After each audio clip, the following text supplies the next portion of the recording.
Welcome to the Quit Vaping podcast, the podcast designed to make you a non-listener. In this show, I'm not going to scare you away from a life of vaping. What I am going to do is show you just how good your life can be without it. Thank you so much for listening and enjoy the show. Hello and welcome back to the Quit Vaping podcast. As always, I'm your host, Andrew Cipriano, and today we're going to talk about a topic that's really important. Whether or not you vape, or smoke weed, or drink alcohol, or watch porn, or you have a goal, or you want to start a business, or you want to go after your dream, or go ask the girl or the guy or whoever out on a date, this is a really important thing to understand, is having your own back. Sorry, I thought somebody was outside my apartment, but we're okay. So what does it mean to have your own back? It means that whatever happens, you're not going to allow yourself to beat up on yourself ever. I know that's like a tall order, right? But we try to mitigate the beating up on ourselves as much as we can. Like, I do this work every day, all day long. I eat, breathe, everything this work. And occasionally I still find myself kind of beating myself up. And that's not good, because when we beat ourselves up, we actually don't treat ourselves with love. And when we don't treat ourselves with love, guess what happens? We take more of the actions that we don't want to be taking. Because if we don't love ourselves, well, we might as well kind of self-sabotage, right? And that's a lot of us. So if you want to quit vaping, great. You're going to have all the tools you need in this podcast. I promise you. If you learn how to feel your emotions and question what you believe about nicotine, you will have everything you need to quit. But that doesn't mean that you're not a human being, because you are a human being. And what that means is that you might mess up. You might find yourself in a moment of weakness where maybe like you're just caught off guard. You weren't expecting an emotion, or you weren't expecting like a friend to bring a vape, or you're drunk and you're like, I'm going to hit that freaking vape. And the biggest thing I can help you with is like, if you take action that you don't want to take, or that you are regretful about taking, do not beat yourself up afterwards. I always say with this work, with the work that comes with learning about your psychology, understanding your emotions, understanding your thoughts, understanding how your brain works, you have to start with awareness and then immediately follow it up with compassion. If you judge yourself or shame yourself or beat yourself up, you actually close yourself off from learning and from adjusting and from taking a more informed action next time. And I want you to imagine this example. So this is very common with overeaters, and you can think of nicotine as the exact same thing, but I think the overeating example is a little bit more clear. So let's say I'm on a diet, right? I'm like, okay, Andrew, I got this. I'm not going to eat donut cake. You guys, let me tell you really fast. There's this place by my house. It's called DK Donuts, like D as in dog, K as in, I don't know, Columbus, that's a C, K as in kangaroo, DK Donuts. And they make this thing called a donut cake. And it's literally like they have this giant fryer and they just make a giant donut. It's like the size of a normal cake. It's like 3 times, it's like 30 donuts in one or something ridiculous like that. They make it, they deep fry the whole thing, and then they just coat it in really thick frosting. And it's like the best thing in the whole world, because the whole thing is like really, really fresh and donut-y, and it's amazing. And anyways, long story short, let's say, because this just happened, I tell myself, Andrew, I'm not going to eat any sugar this weekend, right? And then at Sunday night, and I find myself in this moment of weakness where somebody says, hey, Andrew, my girlfriend's sister, well, she had this DK donut cake and they only wanted half of it. So we brought the other half over, So I had the moment of weakness. I had the donut. And this is what happens, right? Most of us, what we're going to do is after we eat the donut, we're going to beat ourselves up. We're going to shame ourselves. And as a coach, one of my main jobs now is to help you not do that anymore. Because if I beat myself up, let's imagine like today I woke up, it's Monday morning. I woke up at 5:45 to go to the gym. Obviously, this happened. I woke up somewhere along the line of me coming back into consciousness. I remembered that I had that donut last night.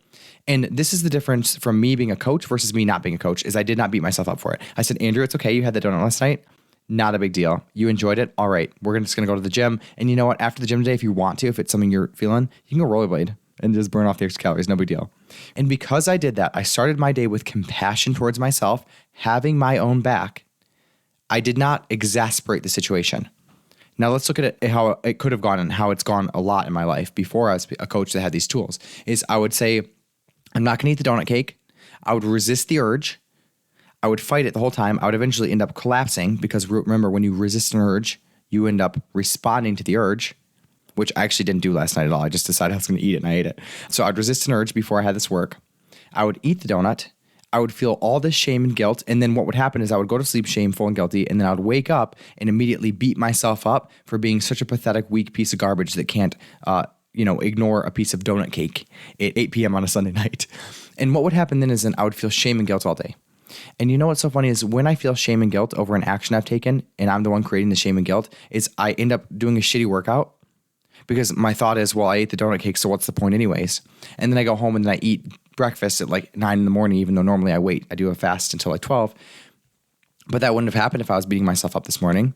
And then I would have gone all day long resisting more urges, hating myself for the entire experience. And then most likely I would have eaten kind of crappy throughout the day as well and then beat myself up for that. So this is what happens. So many of us, we don't have our own backs. We're human beings. Sometimes a donut cake or a vape enters the chat when we're not expecting it, and we decide to eat it, and it's okay. And it's not like the higher self decision. And this is the difference. If you can just stop yourself from shaming and beating yourself up for an action you've taken, you've won half the battle. Because I promise you, if you're trying to quit vaping and you know that even if you have a vape, you're not going to shame and guilt and hate on yourself, you're much less likely to have the vape. And if you do have the vape, you're much less likely to do it again in the future. That is what having your own back looks like. And it's genuinely one of the most important things I teach people. Because I don't even care. Even if you say you're going to quit vaping 1,000 times over and you never really do it, if I can teach you to not beat yourself up on top of the vaping, I have won the like golden coach award of the year. Because I promise your life's going to get so much better without ever having to quit vaping. If you can just stop hating on yourself for vaping, or stop hating on yourself for overeating, or stop hating on yourself for overdrinking, or stop hating on yourself for not taking the courageous step and asking the girl or the guy out, whatever it is, not going after your dreams, right? This is the foundational work you do to become the person you want to become. I don't even care if you quit vaping, if you can have your own back. Because I promise you, once you have your own back, guess what's going to happen? If you want to quit vaping, you'll quit vaping. And this is some of the work too that helped me not only quit vaping, but also with the overeating.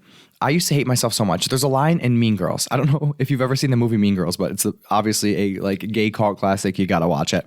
On a side note, my friend Hannah and I, we're going to do the Mean Girls, the purple tuxedos for Halloween this year, I think. I'm not 100% sold on that. But if we do that, you best believe it's going to be all over my Instagram. With like the hair slicked back, the full purple tuxedos. Like my costume budget for Halloween, it's always off the wall. That's like my main dream. Me and my older brother Jimmy are like, our main dream is to have the costume budget. That's just like, there's just endless zeros for that costume budget.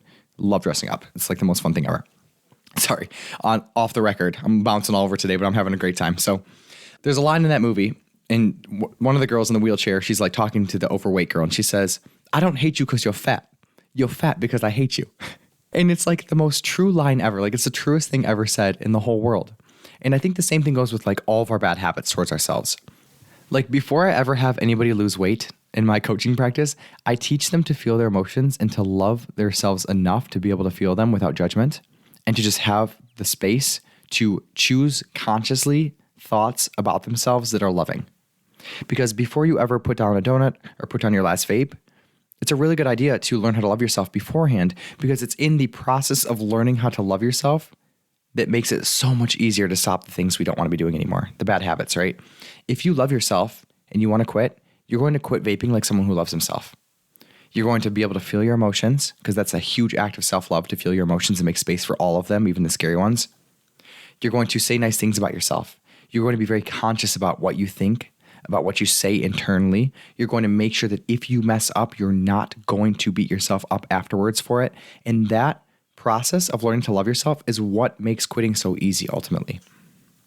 So many of us, we try to white knuckle our way into a life that we think will be better. But what we don't realize is it's the whole reason that we want to quit vaping or want to whatever, quit eating or whatever it is that we want to quit doing or start doing. The reason we want to do it is because we think we're going to feel good about ourselves afterwards. We think that our life will be better afterwards. But what if you could make your life better right now? What if instead of losing weight to love yourself, you love yourself and that's why you lose weight? What if instead of quitting vaping so you can feel good about yourself and feel good about your life, you learn how to love yourself, and then quitting vaping is just something that naturally comes from loving yourself and not wanting to be addicted to anything that makes you feel kind of weak sometimes.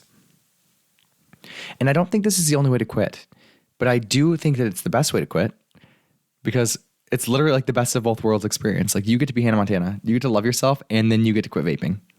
You get to love yourself, and then you get to have the body that you want. Because if you hate yourself to a thinner body, or you hate yourself to stop vaping, what ends up happening is we're just as miserable on the other side. Because it's not a skinny body that makes us love ourselves or be happy. And it's not a addiction-free body that makes us love ourselves or be happy. It's that we choose to do it right now and we practice that skill set, and that's why we have a body we love. It's such a different process, and it's so backwards, right? We always think, like, I always tell people, if you're trying to lose weight or you're trying to quit vaping in order to withhold loving yourself until you have that result, then I recommend you don't do it. Keep vaping. Because then at least you get to hate yourself and you get to numb over it. But what I want you to do is learn how to love yourself so much that you actually are willing to be with yourself without nicotine involved. That's a huge act of self-love. And that's why I don't vape anymore.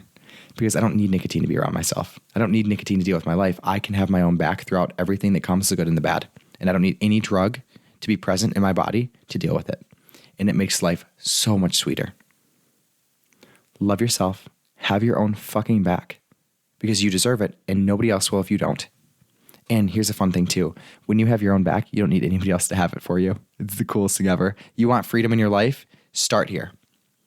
It's the best way to live. Thank you guys so much for being here. Have a fantastic week, and I will see you next time. Okay, bye-bye. What's up, guys? I hope you're enjoying the show and that each episode is bringing you one step closer to becoming a non-listener. If you'd like to take all this information to the next level and finally quit vaping for good, you can check out the course link in my bio. Have a great day. See you next week.